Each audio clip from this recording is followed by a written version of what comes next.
Cette année, on a choisi de toucher à une thématique que je pense est accessible évidemment à tout le monde.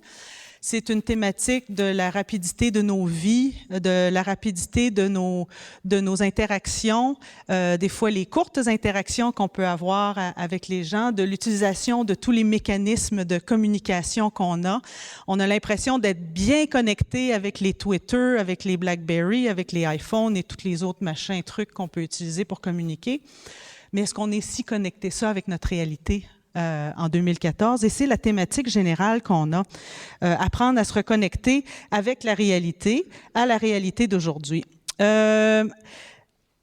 lancer cette série de conférences, on trouvait que c'était tout à fait approprié que ce soit, avec grand respect, un de nos doyens qui présente ce soir, qui présente ce soir la première de la série. Et plusieurs d'entre vous le connaissez peut-être déjà, soit par son implication dans différentes organisations, soit par d'autres types de présentations publiques qu'il a faites, soit par les écrits qu'il fait dans les différents journaux et blogs. Ça me fait très plaisir d'accueillir ce soir Camillo Zacchia. Et je peux vous dire que le titre est très intéressant. Trouver le nirvana dans une tasse de café, autre secret du bonheur. Mais je pense qu'il y a les preuves d'être passé à travers ça parce qu'il vient de passer à travers l'adolescence de ses 4 enfants. Alors, sa tasse de café, il l'a bien passé.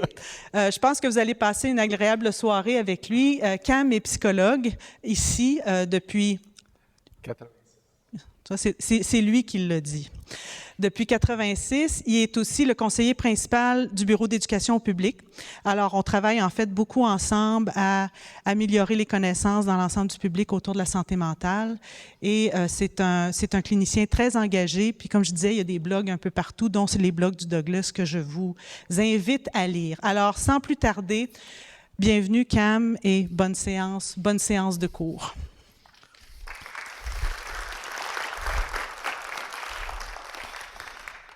Merci Anne, merci tout le monde et merci d'être en assez grand nombre. Merci beaucoup. Ce soir, on va parler de santé mentale parce que souvent on parle de maladie mentale et on a décidé de mettre le focus sur le positif. Donc, le bien-être et le bonheur. Un sujet assez simple.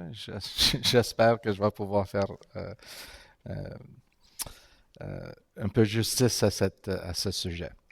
Bon, on va parler aujourd'hui d'équilibre. J'ai 4 sections. On va parler d'équilibre dans nos rôles, d'équilibre dans nos pensées, dans nos attentes ou dans nos standards de vie et finalement dans notre esprit. Commençons par ce que les gens appellent souvent les 3 piliers du bonheur. Travail, famille, jeu. Moi, je les définis un peu différemment. Ma version, c'est je me vois comme ayant 3 rôles. Vous me connaissez ce soir comme psychologue. Donc, j'ai un emploi, j'ai un rôle à jouer. Je suis engagé ici au Douglas pour faire ce que je fais. Donc, on a tous un rôle. Soit on est étudiant, on est bénévole, on est n'importe quoi, chercheur, agent de recherche, etc. Donc, je peux trouver une satisfaction dans ce que je fais dans ma vie. Mais mes enfants ne me connaissent pas comme psychologue. Quand je suis au parc avec mes enfants, ils jouent au baseball, je suis comme tous les autres parents. Ah, là, ça c'est Jacques, ça c'est Philippe, ça c'est... Et on est tous là comme êtres humains connectés à d'autres, c'est-à-dire père, fils, frère, sœur, fille, etc. Alors, la qualité de nos relations et le temps qu'on a pour les autres est très importante et c'est ça qui définit qui nous sommes aussi. Donc, ailleurs d'ici, les gens ne me connaissent pas comme psychologue. Et vous non plus.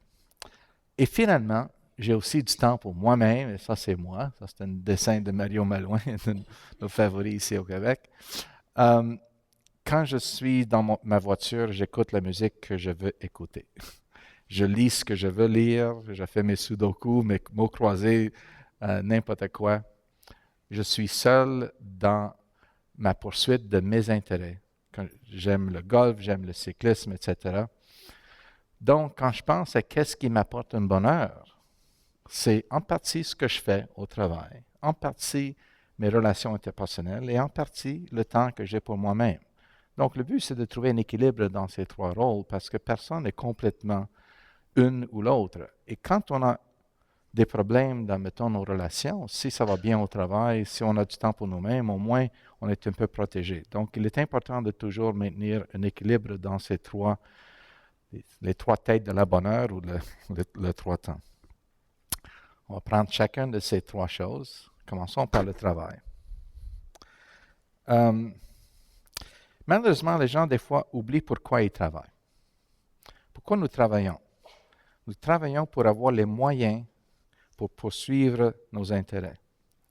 Les moyens sont pas c'est pas l'argent. On a les moyens pour poursuivre nos buts. Alors, souvent, les gens ont tendance d'oublier pourquoi ils travaillent, d'oublier que je suis là parce que je veux être capable de poursuivre mes intérêts, d'aider ma famille à fonctionner, de poursuivre mes intérêts, de visiter des gens, etc.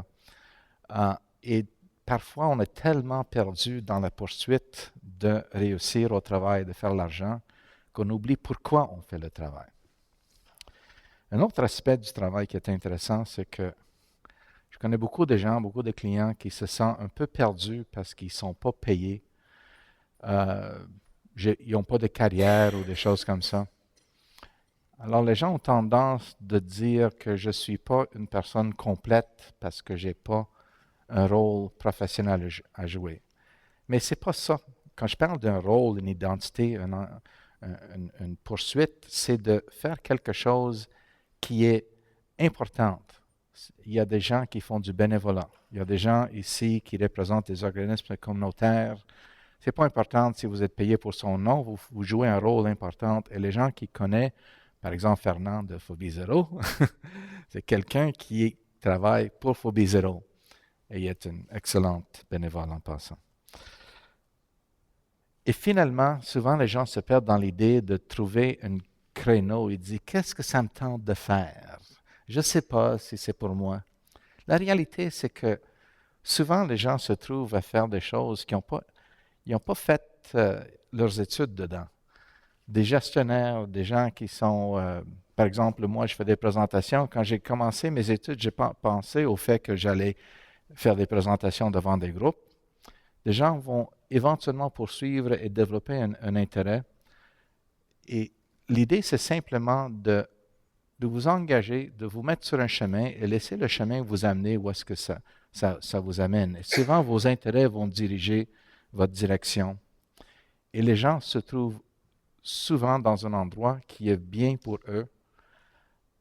Malheureusement, les gens souvent hésitent parce qu'ils pensent qu'ils doivent le savoir d'avance. Vous ne pouvez pas savoir d'avance. Il faut découvrir vos niches. Alors, engagez-vous au travail, puis vous allez trouver un chemin qui vous intéresse éventuellement.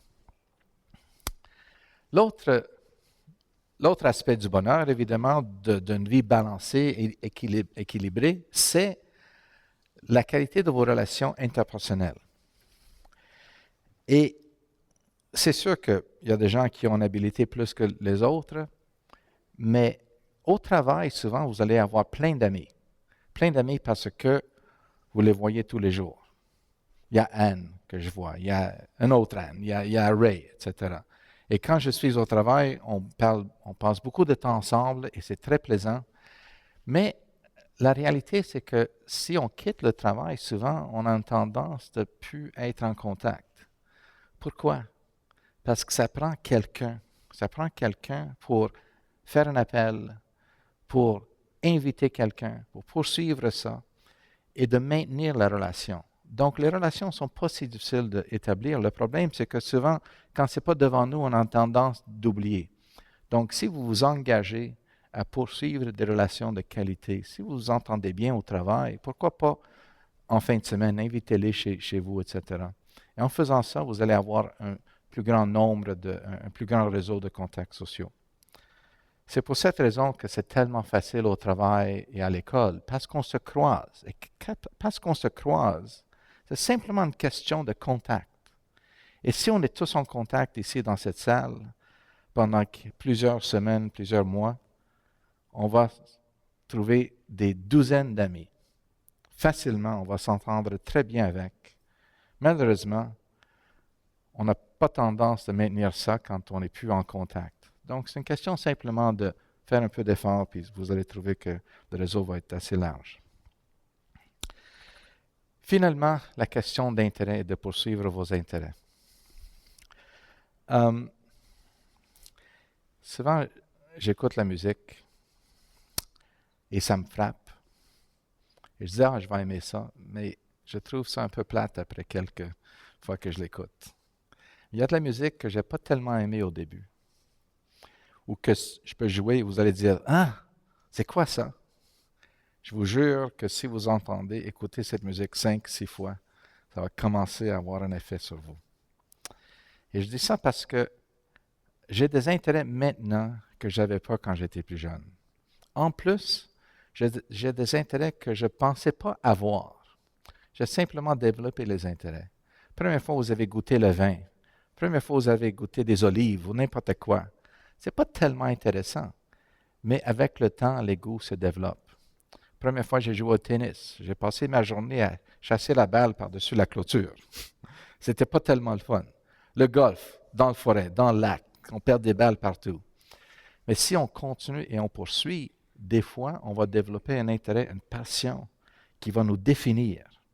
La musique qui nous donne des frissons, etc. Les goûts, des intérêts. Mais tous vos intérêts, pensez à qu'est-ce qui vous passionne aujourd'hui. Et demandez-vous, est-ce que c'est quelque chose qui m'a passionné tout de suite ou est-ce que ça a pris du temps? Et si ça prend du temps, ça veut dire que si vous investissez un peu de temps dans des nouvelles découvertes, vous allez avoir des nouveaux passions que vous n'avez jamais imaginé avoir, ou n'aurez jamais imaginé. J'ai dit à mon frère une fois, j'ai dit, écoute cette musique 5 fois dans ta voiture, ça va changer ta vie. J'ai très peu de respect pour toi déjà, mais si tu fais ça, peut-être je vais avoir du respect pour toi. Anyway, il ne l'a pas écouté. Il a ses propres intérêts. Finalement, ce qui est important, c'est de toujours reconnaître qu'on a tous ces 3 rôles ici. Et malheureusement, les gens ont tendance de jamais questionner la balance. Des gens qui travaillent trop, si j'ai trop de travail à faire, si j'ai pas assez d'heures dans ma semaine, dans ma journée, qu'est-ce qui va être sacrifié? Quelqu'un qui dit « j'aimerais aller au gym 3 fois par semaine », première chose qu'ils vont laisser tomber, c'est ça. Quelqu'un qui aimerait passer une soirée à l'opéra ou aimerait passer du temps à simplement lire, souvent, ils vont dire « j'ai pas le temps de lire, j'ai pas le temps d'écouter la musique, j'ai pas le temps de faire de l'exercice ». Donc, leurs propres besoins sont sacrifiés. C'est la première chose qui est sacrifiée. Et en plus, en termes de l'importance d'avoir des contacts sociaux, je n'ai pas le temps de luncher avec mes amis, je vais manger une soupe à mon bureau. Je vais aller à des fonctions familiales obligatoires, des fêtes, etc., mais jamais le temps de « Hey, venez chez moi, on va faire un barbecue ce soir ». Il n'y a rien de plus plaisant que d'avoir des amis ou la famille chez vous en fin de semaine, quand il fait beau dehors, avec un barbecue ou un petit feu. Mais ça prend du temps. Et malheureusement, c'est ça qui est sacrifié si on passe trop de temps à travailler. Donc, je dis aux gens de ne jamais prendre une décision sans évaluer l'impact sur le reste de notre vie. Oui, ça serait bien de prendre ce job-là. Oui, je vais faire plus d'argent. Mais à quel prix? Et ne sacrifiez pas votre balance, parce que surtout, il est important de garder le temps pour les choses qui sont moins urgentes. Le travail vous amène au travail, mais quand même le temps pour vous-même de lire, d'écouter, de partager, d'être avec des proches est important. Bon, maintenant on va passer à un aspect des gens qui sont des traits de personnalité que selon moi, durant ma carrière, je rencontre des gens qui sont heureux, des gens qui sont malheureux, et quand je me demande qu'est-ce qui rend les gens plus heureux, qu'est-ce qui cause plus de problèmes, il y a certains traits de personnalité qui sont plus importants à considérer. C'est difficile à changer la personnalité en passant, mais souvent des petits changements vont avoir un grand effet. Alors, voilà quelques aspects de la personnalité qui sont importants. Première chose, c'est la rigidité. Vous savez, il y a des gens, je vais conter une histoire de deux colocataires fictifs, Jean et Jacques. Jean met le papier de toilette qui sort par en haut, et Jacques préfère que c'est par en arrière. Je ne sais pas pourquoi, il est malade, mais anyway.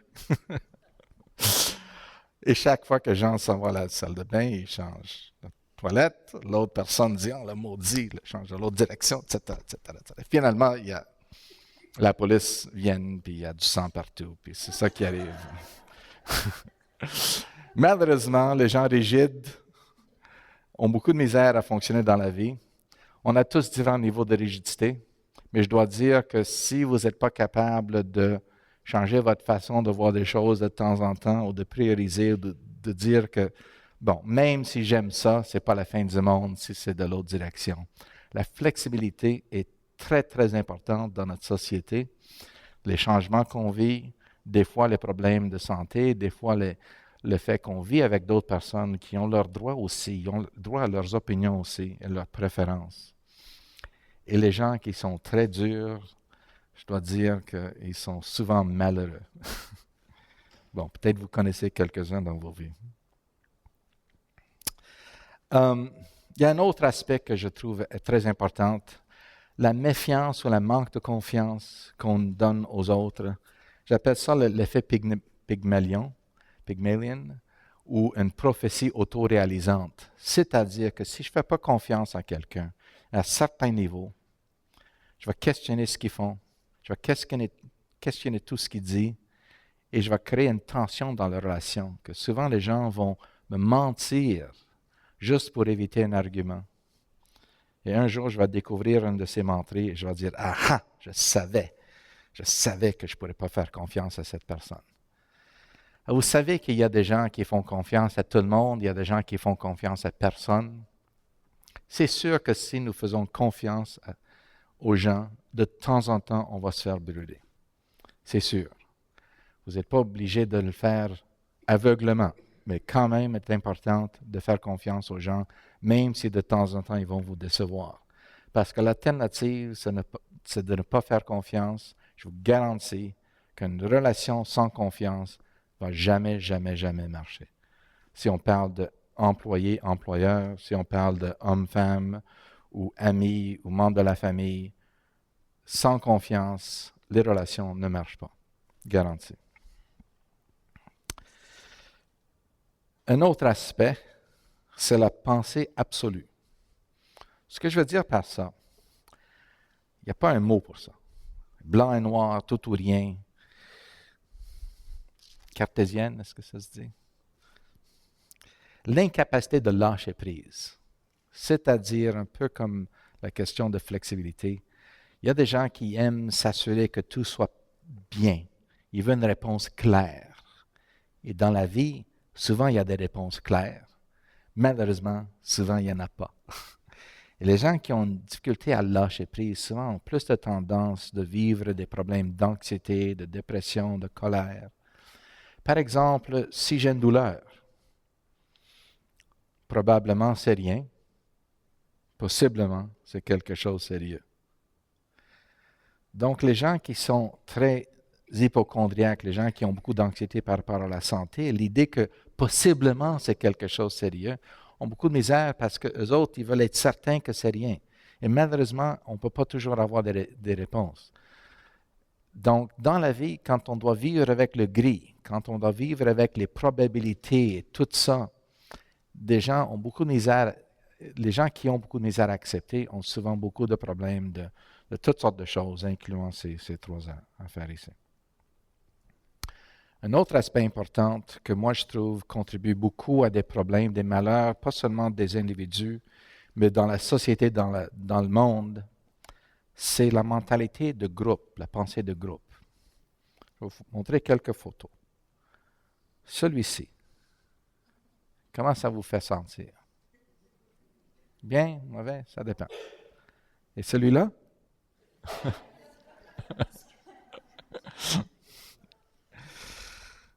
Mais si on échange les joueurs, peut-être il va être un bon gars après. Mais pour l'instant, il est vraiment...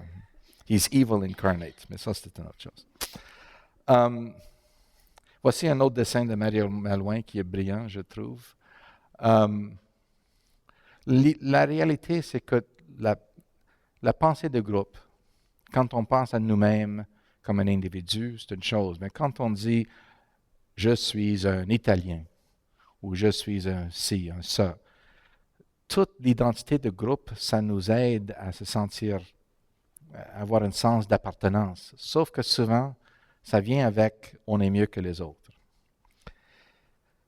Soit une équipe, c'est le fun quand on parle de hockey, mais la réalité, c'est que ça s'applique aux conflits entre religions, entre pays, entre drapeaux, entre hommes et femmes et tout ça. Le plus qu'on identifie un groupe, le moins qu'on voit l'individu. Même quand on parle de santé mentale. Dans santé mentale, est-ce que les gens sont malades? Est-ce que c'est un groupe de schizophrènes, par exemple? On sait que quand on a des contacts avec des gens qui ont des problèmes de santé mentale, ça réduit la stigmatisation. La raison pour ça, c'est simple, parce qu'on commence à voir les individus. Ah, les Anglais sont tous comme ci. Vous autres, vous êtes différents. Les hommes sont tous des cochons, sauf vous. La réalité, c'est qu'on a cette tendance de toujours penser en groupe. C'est naturel, mais moi, je trouve ça très dangereux parce que ça nourrit tous les conflits dans la vie. On avait parlé de manque de confiance. Il y a aussi la question de manque de confiance en nous-mêmes. Est-ce que vous connaissez des gens qui ont beaucoup de compétences, mais qui manquent de confiance? Ça arrive? Est-ce que vous connaissez des gens qui ont beaucoup de confiance et peut-être pas tellement de compétences? Pas besoin de pointer des doigts. Mais la réalité, c'est quand on regarde autour de nous, on voit que confiance et compétence n'est pas tellement attachées. Hein? Il y a plein de gens avec confiance, ça n'a rien à faire avec leurs vraies habiletés. Il y a plein de gens avec beaucoup de compétences, d'habiletés, mais ils n'ont pas tellement de confiance parfois. Je dis ça simplement parce qu'il faut reconnaître que si ce n'est pas attaché dans les autres, pourquoi pensez-vous que c'est vraiment attaché à vous-même, dans votre cas? Donc, il y a des gens qui manquent de confiance et pensent que ça veut dire qu'ils n'ont pas d'habileté. La réalité, c'est qu'on a souvent plus d'habileté qu'on croit. N'oubliez pas ça. Une autre chose, c'est que comment on développe la confiance en soi? C'est pas si simple, mais souvent les gens pensent qu'ils doivent avoir la confiance avant d'engager et de faire quelque chose. Mais si vous avez un nouveau défi devant vous, une des choses qu'on sait, c'est que quelque chose de nouveau est très stressant. C'est un des éléments de la réponse du stress, c'est la nouveauté. Si c'est quelque chose de nouveau, je ne sais pas quoi faire pour me préparer pour ce défi-là. Donc, tous les nouveaux tâches. Et quand on parle aujourd'hui de tous les changements dans le système de santé, dans l'économie, des coupures de postes, etc., souvent on doit faire face à des nouveaux défis. Il y a des gens qui manquent de confiance, qui ont beaucoup de misère avec ça. La réalité, c'est que si vous regardez en arrière, est-ce que les choses que j'ai réussies étaient compliquées au début? Si oui, est-ce que les nouveaux défis sont aussi compliqués ou plus compliqués? Probablement non. Alors, le fait que vous avez déjà réussi à faire face au changement dans le passé devrait vous donner un peu de confiance pour au moins essayer. Mais le problème, c'est que sans avoir réussi le nouveau défi, vous n'allez pas avoir beaucoup de confiance. Vous allez avoir juste assez pour commencer. Mais si vous vous engagez, vous allez développer l'expertise et développer une plus pleine confiance en soi. C'est-à-dire qu'il y a toujours deux étapes. Et souvent, les gens ont tendance de penser au niveau de confiance, je n'ai pas assez de confiance, donc je ne peux pas le faire. La réalité, c'est que regardez en arrière pour voir qu'est-ce que vous avez déjà réussi. Ça vous donne un peu de confiance pour essayer. Et faites-vous confiance, donnez-vous le temps d'apprendre de nouvelles choses. Vous allez voir que vos habiletés qui vous ont suivi dans le passé restent en vous et vont continuer dans l'avenir. Maintenant, on va parler d'attente et de but. L'équilibre dans qu'est-ce qu'on s'attend de la vie et de nous-mêmes. Il y a notre directeur général, une fois, conté une blague et dit, c'est quoi le secret du bonheur en 3 mots? Baissez vos standards. Et j'ai réfléchi à celui-là, j'ai dit, c'est intéressant, c'est vrai que si vous avez moins d'attentes, vous allez être moins déçus, plus heureux. Par contre, des fois, il faut aussi penser à les hausser. Quelqu'un qui s'en fait pas trop pour des choses, s'en fait pas pour son poids, la santé, va être très heureux jusqu'à temps qu'il y a quelque chose de sérieux. Au travail, si je veux que tout soit bien fait parfaitement, je vais être très déçu. Sauf que si je m'en fais pas du tout, souvent les désastres vont me poursuivre, vont arriver. Donc, finalement, je vais trouver un malheur plus tard. Même chose à l'école. Si je baisse un peu mes attentes, je vais être moins déçu si j'ai des notes plus moyennes. Mais si je ne m'en fais pas du tout, je n'ai pas de réussite du tout. Donc, c'est une question pas de baisser vos standards, mais dépendant qui vous êtes, de soit les baisser ou les hausser. Donc, je vais vous conter un couple d'histoires. Parler de mon histoire de peau de poulet. Imaginez que vous avez besoin d'une opération cardiaque, un pontage cardiaque. Et je vous donne le choix de 2 médecins. Médecin A, c'est monsieur, ce qu'on appelle peau de poulet. Ce qu'il fait tous les jours, c'est qu'il coupe les peaux de poulet qui ne sont pas cuits. Et il pratique ces points de suture sur les peaux de poulet, parce qu'apparemment, c'est à peu près pareil que les veines. Et il pratique la distance entre chaque point de suture. Et entre la suture, le point, et la coupe. En plus, il pratique la tension. Trop tendu, trop de tension, ça peut déchirer. Pas assez, ça peut saigner. Ça, c'est médecin A. Médecin B, good enough. OK. Qui allez-vous choisir? C'est assez évident. Je veux quelqu'un qui opère sur moi qui est très obsessionnel. Hein? Avec qui préférez-vous vivre?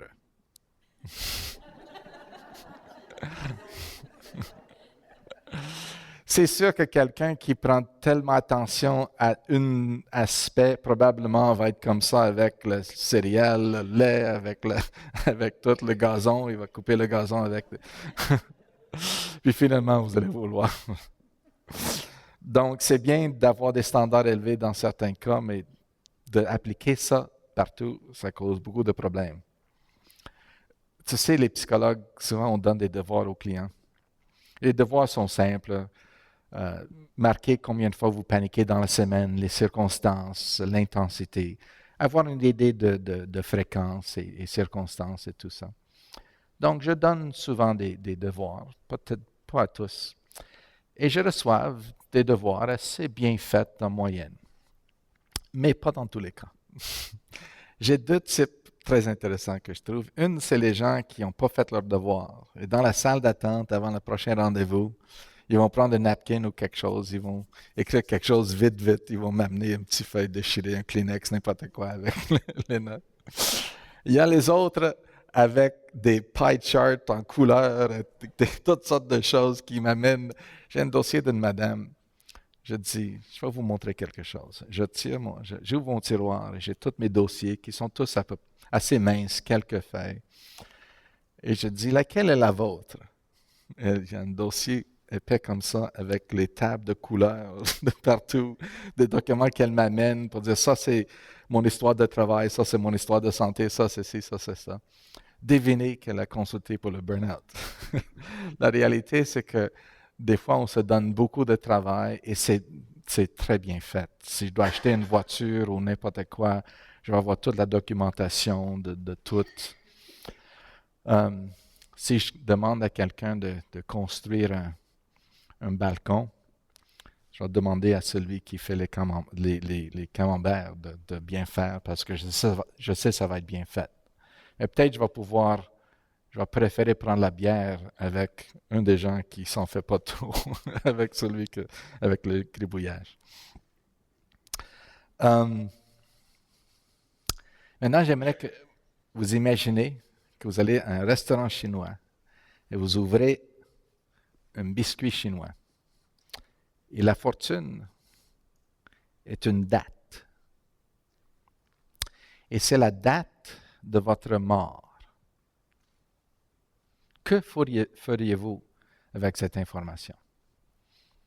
Si la date est loin, c'est sûr que vous allez faire attention à ne pas trop dépenser votre argent. Vous allez, oh mon Dieu, je vais devoir payer mes dettes, payer ma pension, etc. Et j'aimerais faire mes voyages. Donc, il faudrait que je prenne soin de ma santé parce que je vais marcher, je vais aller sur les Champs-Élysées, tout le reste. Okay?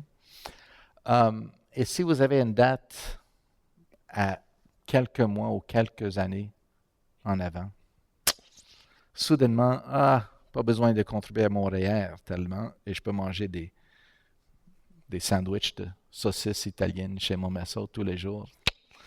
Ça va être mon choix. Mais vous allez visiter vos amis, vous allez tout dire ce qui est important à dire à vos proches, vous allez faire vos voyages.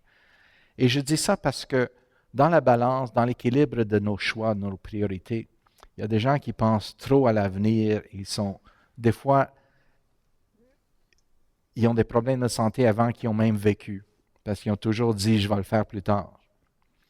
Et il y a des gens qui vont tous penser à maintenant, et finalement, quand ils sont plus vieux, ils ont des problèmes de santé parce qu'ils n'ont pas pris attention à leur santé, ils n'ont pas fait l'exercice, etc. Donc, il est important de penser à cette question, parce qu'en faisant ça, ça vous aide à voir qu'est-ce que j'aurais besoin, qu'est-ce que j'aimerais faire si je n'ai pas beaucoup de temps, et qu'est-ce que je devrais aussi faire si j'ai beaucoup de temps. Et de vous assurer de trouver un équilibre là-dedans. Parce qu'il y a des gens qui ont tendance de vivre dans un extrême ou un autre. Qui aimerait gagner la loterie? Il y a des gens, moi, aimerais-tu? Non? Que feriez-vous si vous gagnez la loterie? Okay? Quand on pense à ça, j'ai parlé au début de les 3 piliers du bonheur. Que feriez-vous avec beaucoup d'argent? Est-ce que vous allez arrêter de travailler? Et si vous arrêtez de travailler, qu'est-ce que vous allez faire qui est intéressant, qui va vous donner une fierté dans ce que vous faites avec votre temps, avec vos jours, etc. Est-ce que vous allez avoir des meilleures relations? En effet, souvent, les relations vont être un peu gâchées par l'argent parce que vous ne savez pas si les gens sont intéressés à vous à cause de ci ou ça. Est-ce que vous allez avoir plus d'intérêt? Peut-être. Avec plus d'argent, vous pouvez faire plus de ski, plus de yachts ou n'importe quoi.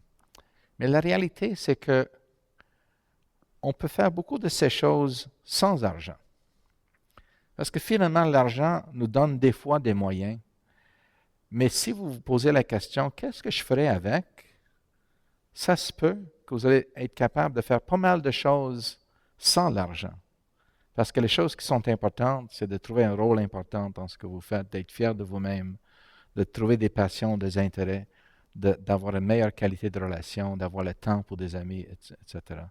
Donc, il y a pas mal de choses qu'on peut faire sans l'argent. Finalement, on va parler de l'équilibre de l'esprit. Okay? Qu'est-ce qui cloche, c'est moi? Qu'est-ce qui ne marche pas? Combien de fois vous vous posez cette question? Ça ne va pas. Qu'est-ce qui ne va pas en moi? Pourquoi je ne peux pas réussir à m'en sortir de ça? La réalité, c'est que cette question rarement vous aide à vous sentir mieux. Hein? Les gens ont tendance, et c'est vrai, on va voir des médecins quand on a une douleur, on va voir des psys quand on est malheureux. Je me rappelle une fois, j'avais un couple, et chaque semaine, c'était la même chose. Ils venaient me voir, puis comment ça a été? Ça a mal été, on a un gros chicane jeudi. L'autre dit, c'était pas jeudi, c'était mercredi. C'était jeudi, mercredi. Vous connaissez le genre. Toute la séance était à peu près comme ça. Ils passaient la moitié de la séance d'argumenter sur le sujet de leur argument dans la semaine. J'allais nulle part avec ça. Finalement, j'ai posé une autre question. Au lieu de dire qu'est-ce qui n'a pas marché, je dis qu'est-ce qui a bien marché. Et souvent, on a tendance de juste focuser sur le mal au lieu de dire Quand est-ce que j'étais bien la dernière fois? J'ai demandé à ce couple-là, la dernière fois vous avez une belle journée ensemble, ça remontait à quand? Et qu'est-ce que vous faisiez? Et les deux ont dit la même chose. Ah oui, on était à New York, on a fait telle chose. Alors, souvent, si on dit, quand est-ce que j'étais heureux? Quand est-ce que j'étais calme? Quand est-ce que j'ai aimé ce que j'ai fait au travail? En vous posant ces questions, vous allez souvent voir les éléments qui ont contribué à ça. Et c'est que souvent, ce sont des choses qu'on peut reproduire parfois. Et souvent, c'est non seulement les circonstances ou les situations, mais l'attitude. En effet, dans ce cas de ce couple-là, la seule différence, c'est que lui, il n'y avait pas d'attente envers elle et elle n'avait pas d'attente envers lui. Ils étaient simplement ensemble parce qu'elle était toujours sur le BlackBerry et lui était toujours en retard, puis elle s'en faisait, puis lui s'en faisait. Là, ce soir-là, apparemment, ils ont dit « Ah, elle est comme ça, il est comme ça. » Et c'est tout. Et ils ont eu une très belle journée. Donc, apprenez non seulement de vos erreurs, mais apprenez de vos réussites. Ça va vous enseigner pas mal plus. Là, je vais parler de quelques éléments personnels, parce que quand je pense à ma vie, je fais parfois des choses simplement parce que je veux une connexion dans le passé. Je veux vivre un souvenir. Et des fois, on peut créer des souvenirs qui vont nous marquer. Je me rappelle quand j'étais au Vietnam pour adopter quelques-uns de mes enfants, j'ai décidé de marcher sur China Beach. Pourquoi? Parce que China Beach représentait pour moi un élément très important. C'est l'endroit où les soldats américains ont débarqué. Et je dis, il y en a pas mal qui n'ont jamais sorti le pays. Alors, c'était un endroit très émouvant. Et j'ai décidé que je voulais faire partie de ça et je voulais mettre mes pieds dans cette eau-là, juste pour dire que j'étais là et pour ressentir la connexion. Il y a une blague que je dis à mes enfants, une variation d'une blague que j'ai modifiée pour ma carrière. Je dis, aujourd'hui, devinez qui m'a consulté à mon bureau. J'ai vu un cheval déprimé. Le cheval déprimé rentre dans mon bureau, il s'assoit, puis je dis, pourquoi la face longue? Donc, normalement, personne rit. Et moi, j'ai ri les 50 premières fois que j'ai compté cette blague. Mes enfants ont toujours dit, ah, arrête. Et je dis, écoute, 20 ans après que je suis décédé, quand vous pensez à un cheval, vous allez penser à moi. Alors, je vous donne ça comme cadeau. Ça, c'est pour vous. Pour moi, c'est important de temps en temps de juste aller chercher des expériences qui sont tellement weird, tellement hors de la norme parce que vous n'allez pas les oublier. Et ça va vous donner une connexion au passé. Une autre chose que j'ai faite, c'est que je me rappelle, quand j'étais à l'école, j'avais pas d'argent, j'étais étudiant, j'étais nouvellement marié, ma femme ne pouvait pas travailler, on n'était pas citoyens aux États-Unis. Et c'était notre première Noël, pas avec les familles. On a acheté un petit arbre de Noël, on n'avait pas d'argent, on a payé 5 $. Puis j'ai dit, il manque un ange ou une étoile. J'ai pris un carton, j'ai coupé une étoile, j'ai mis du papier d'aluminium. Et je dis, ça c'est beau. Et chaque année, on décide, on va garder cette étoile parce que ça représente le chemin qu'on a fait durant les 33 dernières années ensemble. Alors, chaque année, je mets cette étoile sur mon arbre de Noël. Ça, c'est l'étoile que moi j'ai faite en Floride en 1981. La première Noël que j'étais ensemble avec ma femme. Et c'est devenu tellement important que maintenant, mes enfants, chaque année, ils prennent chacun leur tour à mettre l'étoile de Noël sur l'arbre. Ça, c'était mon fils il y a quelques années, quand il était encore jeune. Il a réussi. Je dis souvent que si ma maison est en train de brûler, je vais laisser toutes les choses là, les ordinateurs, tout le reste, je vais les descendre dans le cave puis je vais aller chercher l'étoile de Noël. Parce que ça représente la vie ensemble. C'est des petites choses, mais des choses qui nous apportent une connexion aux autres. Ça nous apporte un bonheur de dire, oui, je fais partie de cette famille ou de ce monde. Bon, maintenant on va parler de quelque chose assez sérieux. De temps en temps, on perd des êtres chers. Il y a des gens qui se posent des questions. Qu'est-ce qui arrive après la mort? Qu'est-ce qui va m'arriver aussi après la mort? Est-ce que je vais avoir une autre vie? Est-ce que je vais aller au paradis ou quoi? Il n'y a personne qui peut répondre à ces questions. Mais je peux vous dire qu'on a tous une vie qui continue après la mort. Quand j'écoute Ode à la joie de Beethoven, il y a une partie, j'essaie de ne pas trop l'écouter parce que je veux garder cette réaction. Je peux regarder toujours à mes bras et j'ai toujours des frissons à un certain moment. Minute 6 ou 8, je ne me rappelle pas exactement quelle partie. Mais je dis, waouh, c'est ça que ça me fait. Et je dis, cette musique a été écrite il y a presque 2 siècles. Et Beethoven est décédé presque autant d'années. Et presque 200 ans après sa mort, il a l'effet de me donner des frissons. 200 années après sa mort. Donc, qu'est-ce qui reste encore en vie de quelqu'un qui est plus avec nous? Posez-vous la question. Si vous avez perdu un être cher, pensez à votre famille, aux gens proches, parents, frères, sœurs, n'importe qui, tantes, grand-mère. On a pas mal tous perdu quelqu'un cher. Posez-vous la question. Si je veux des conseils de cette personne-là, est-ce que je peux le demander? Je vous garantis que si vous posez la question à votre être cher, vous allez avoir la réponse. Vous savez exactement ce que la personne vous aurait dit. Parce que quand vous êtes connecté à quelqu'un, leur esprit reste en vous, toute leur influence. Même les conseils que normalement vous aurez allé chercher, vous pouvez encore aller chercher parce que vous savez qu'est-ce que la personne dirait. Alors les gens demeurent en vie en autant qu'on reste avec leurs souvenirs. Et quand on marque quelqu'un, on laisse nos traces, les gens vont aussi être capables de se souvenir de nous. La réalité, c'est que nous mourrons 2 fois. Une fois, le corps meurt. Mais la deuxième fois, c'est quand notre nom est mentionné pour la dernière fois. Donc, il est très important de laisser vos traces et de ne pas oublier que les gens ont laissé des traces sur vous.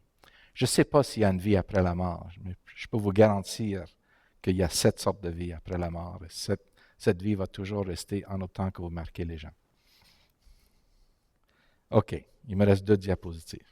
Not so bad. J'ai parlé au début les 3 piliers du bonheur, nos 3 rôles. Et c'est bien d'avoir une balance dans notre vie, de faire quelque chose qui nous donne une fierté, d'être connecté aux autres et de poursuivre nos intérêts. Mais je vais aussi parler d'un poème qui s'appelle Nirvana, écrit par Charles Bukowski, un Américain. Un poème assez simple, où il parle d'un monsieur qui prend un autobus. L'autobus arrête à un petit restaurant et commande un café et une tarte. Le café était bon, la tarte était délicieuse. Et en même temps, il a regardé la madame, la serveuse, qui était naturelle, unaffected, c'est le mot. Pas de carapace. Et elle blaguait avec les cuisiniers en arrière. Et les autres, ils ont ri. A good, clean laugh. Un rire naturel. Et il dit, soudainement, il voulait rester là pour toujours.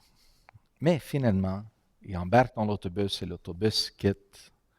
Et les gens commencent à lire. Il y a des gens qui s'endorment, il y a des gens qui parlent. Et il dit, personne ne semblait au courant de la magie qui venait juste de passer. Et la magie qui venait de passer, c'était pour lui, dans le moment, la compagnie de la serveuse, les cuisiniers, le café et la tarte étaient un moment de perfection. Et d'être capable de rester dans le moment et d'apprécier ça est très important peu importe ce que vous faites dans votre journée. Je peux conduire, et à un moment donné, il y a quelqu'un, une bosse. Ah, mon Dieu! Ou une chanson vient à la radio et j'ai un moment de ah, ça c'est bien, j'aime ça. Ou n'importe quoi. La réalité, c'est qu'on vit non seulement une journée au travail, une journée ici ou une journée là, mais on a aussi des moments dans nos journées, des périodes de ça c'est bien, j'ai ri avec un ami, j'ai conté une blague, j'ai sourié, j'ai vu un bébé. Alors, d'être capable d'apprécier les moments est essentiel de vraiment trouver un bonheur. Et finalement, je vais vous laisser avec des mots d'un philosophe où je parle essentiellement de l'acceptation. Et dans la vie, pour être bien, on doit être capable de changer ce qu'on peut changer, mais il faut être capable d'accepter les choses qu'on ne peut pas accepter. Alors, cette philosophe est mon père, qui a presque 11 ans. Il vit maintenant dans un centre d'hébergement. Il a vécu la Deuxième Guerre mondiale. Durant la Deuxième Guerre mondiale, il était emprisonné et il pesait 85 livres en sortant, 39 kilos. Venu au Canada avec 0 dans sa poche. Il a travaillé toutes sortes de jobs, déblayer la neige quand il pouvait. Il a tombé du balcon, un balcon qu'il construisait au Jewish. Il a cassé son bras à 7 places. Il voulait l'amputer, mais finalement, ils ont sauvé son bras. Un triple pontage en 1976, quand il avait 46 ans, 48 ans. Quadruple pontage en 89. Angioplastie 10 ans plus tard. Cancer de la vessie. Un monsieur qui est brisé, incapable de bouger maintenant. Mais quand on lui demande comment ça va, il dit toujours « encore vivant ». Il va toujours sourire. Tout le monde l'adore, tout le monde à son travail l'ont adoré, tout le monde à la famille l'adore. Maintenant, tout le monde au centre d'hébergement l'adore. Donc, je dis que c'est un homme qui a laissé ses traces et va continuer à laisser ses traces long après son départ. Donc, lui, il ne va jamais mourir pour longtemps encore. Alors, sur ça, je vous encourage aussi de laisser vos traces. Merci.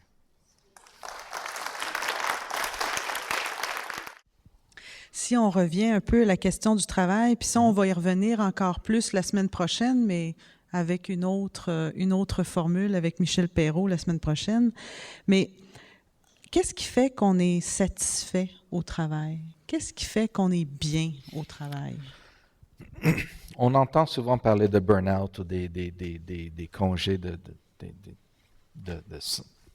pour des problèmes de stress, etc. Les gens parlent beaucoup de la quantité du travail, le boulot. C'est sûr que ce sont des facteurs, les salaires et tout ça, mais la réalité, c'est qu'il y a la recherche qui démontre que le facteur le plus important dans la satisfaction du travail, c'est l'engagement. Quelqu'un qui travaille en soins palliatifs, c'est pas facile de faire ça, mais les gens qui commencent ça vont rarement arrêter de le faire parce qu'ils croient que c'est important, ils sont engagés dans leur travail. Quand je recrutais des psychologues pour différents services, j'avais 2 services difficiles à combler. Une, c'était les déficients intellectuels. L'autre était les gens avec psychose, schizophrénie, etc. Les gens disaient, il n'y a pas grand-chose à faire parce qu'on ne change pas une déficience. On ne peut pas tellement traiter des psychoses psychologiquement de toute façon. Mais je vous jure que quand les gens ont commencé ces emplois-là, ils ne quittaient jamais. Parce qu'ils voyaient que c'était important, ils étaient engagés à faire ce qui était possible de rendre la vie de ces clients plus heureux. Donc, si on a un sens dans ce qu'on fait. J'avais un monsieur récemment qui était en informatique et le boss lui demande, et il travaillait très bien, très fort. Il est très satisfait au travail, mais le boss lui demande de faire un logiciel. Il a dit, mais il n'y a pas de sens. Le gars dit, je sais, il n'y a pas de sens, mais les boss ont demandé ça, puis il faudrait livrer quelque chose. Ils ne vont pas l'utiliser, mais juste pour les satisfaire, on va le faire. Et ce n'était pas si compliqué, mais il n'était pas capable de faire ça. Et finalement, il s'est tombé sur un congé de burn-out, une dépression assez profonde parce qu'il a perdu le sens dans ce qu'il faisait. Donc, l'engagement, c'est absolument le facteur le plus important, plus que les heures de travail, les salaires, tout le reste. Mais c'est quand même aidant d'avoir un bon salaire. Ça fait pas de tort, ça, c'est sûr. On parlait tout à l'heure de vivre dans le moment puis d'être présent. C'est quand même la base aussi de tout ce qui s'appelle la pleine conscience puis le développement. Puis ça a été aussi démontré comme réelle approche en santé mentale à améliorer la santé mentale. Est-ce que tu peux nous parler un petit peu de l'approche de la pleine conscience puis qu'est-ce que ça implique? En effet, la dernière diapositive, c'était une question d'acceptation. Mon père dit, c'est ça la vie, on prend qu'est-ce qui vient. Et l'acceptation, évidemment, on parle de changer ce qu'on peut changer, mais d'accepter ce qu'on ne peut pas changer. Et souvent, on est dans le business, dans la santé mentale, d'aider les gens à faire des changements, à améliorer des choses. Mais malheureusement, il y a souvent des choses qu'on ne peut pas toujours changer. Il faut toujours accepter la possibilité que ce qu'on a est sérieux. Des fois, il faut accepter les pertes. Quand on rencontre quelqu'un dans un deuil, on ne peut pas changer le passé. Donc, l'acceptation est un élément important. Dans ta carrière, avec ta carrière clinique, le nombre de personnes que tu as vues, tu as quand même été responsable ici au Douglas des psychologues à l'hôpital. Tu continues à avoir ta clinique et ça. C'est quoi les grands conseils pratiques que tu peux donner? Bon, après que je quitte, si je peux mettre une petite affiche sur ma porte, les gens peuvent venir consulter ce conseil-là, un conseil. Faites what makes sense, ce qui a du sens, malgré ce que vos émotions vous disent. J'ai fait des présentations il y a quelques années sur la question de est-ce qu'on devrait écouter nos émotions. Et c'est sûr que les gens disent oui, on devrait, mais la réalité, c'est que plus souvent que non, le problème qu'on a, c'est que nos émotions prennent trop de place et nous dirigent. Par exemple, je devrais quand même écouter mon anxiété si j'ai mal quelque part. Si j'ai peur de mourir, je vais plus faire de l'exercice, je vais mieux manger, je vais pas boire, etc. Donc, je vais faire toutes les choses importantes parce que j'ai un bon niveau d'anxiété. Mais si j'ai trop d'anxiété, ça me contrôle, ça m'empêche de vivre. Si je suis devant un ascenseur et j'ai peur, ou si je dois aller voir ou mettons j'ai un cours à faire, où il y a des présentations à donner et j'ai peur de faire une présentation, mon anxiété me dit « abandonne ce cours ». Est-ce que je devrais l'écouter? Donc souvent, les gens qui écoutent trop, il faut toujours écouter nos émotions quand ils sont dans balance. Mais pour la plupart des gens, les émotions, la colère, la peur, la déprime sont trop intenses et ils sont contrôlés par ça. Une émotion est un moteur d'action, ça nous pousse à réagir. Donc, peur, on fuit. Colère, on attaque. Mais les gens qui ont des problèmes de colère, c'est parce qu'ils ont trop de colère, trop d'émotions. Donc, je dis aux gens de vivre l'émotion, laissez passer un peu la vague, l'intensité. Et quand vous êtes plus calme, faites l'analyse. Si votre anxiété est votre allié, il va dire la même chose que votre logique. Faites ce que votre logique vous dit tout le temps. Je vous donne un autre exemple. S'il y a deux personnes, et il y a quelqu'un avec mettons, on est dans une forêt, puis il y a un lion dans la forêt, on va les deux courir, n'est-ce pas? Il y a des bonnes chances. Il y a de bonnes chances. Et après qu'on est en sécurité, on va les deux dire « Wow, mon Dieu, c'était dangereux. » C'est-à-dire que même calme, on sait que c'était quelque chose à éviter. Par contre, si on est devant un ascenseur, et moi j'ai peur et toi tu n'as pas peur, est-ce que je t'empêche d'aller dans l'ascenseur? Si c'est vraiment dangereux, je devrais t'empêcher. Mais je ne t'empêche pas parce que je sais que ce n'est pas dangereux pour toi. C'est dangereux seulement pour moi. Alors, quand l'anxiété me dit quelque chose que la logique ne me dit pas, il y a quelque chose qui ne marche pas là-dedans. Après que je ne suis plus devant l'ascenseur et je suis calme, je me dis, je sais que je ne devrais pas avoir peur de ça. C'est-à-dire que quand je suis calme, ma logique dit, pas dangereux. quand je suis devant l'ascenseur, ma logique me dit pas dangereux, mais mon émotion dit dangereux. Donc, normalement, si c'est un vrai danger, la logique puis l'émotion vont dire la même chose. C'est-à-dire que quand vous êtes dans une situation qui vous dérange, qui vous rend déprimé, qui vous rend colérique, attendez que vous êtes un peu plus calme et posez-vous la question, est-ce qu'il y a vraiment un problème ici? Si oui, engagez-vous à faire quelque chose. Mais sinon, faites ce qui a du sens. Parce que la logique, le sens, souvent, va vous amener à faire des bonnes choses. Les gens qui ont des problèmes, c'est les gens qui vont toujours suivre trop les relations amoureuses qui causent des problèmes. Demandez à Bill Clinton, demandez à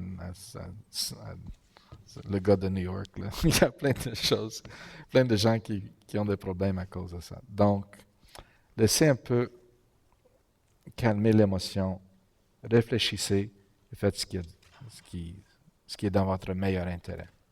Alors, sur ce, on vous remercie beaucoup de votre attention ce soir et on espère vous revoir la semaine prochaine.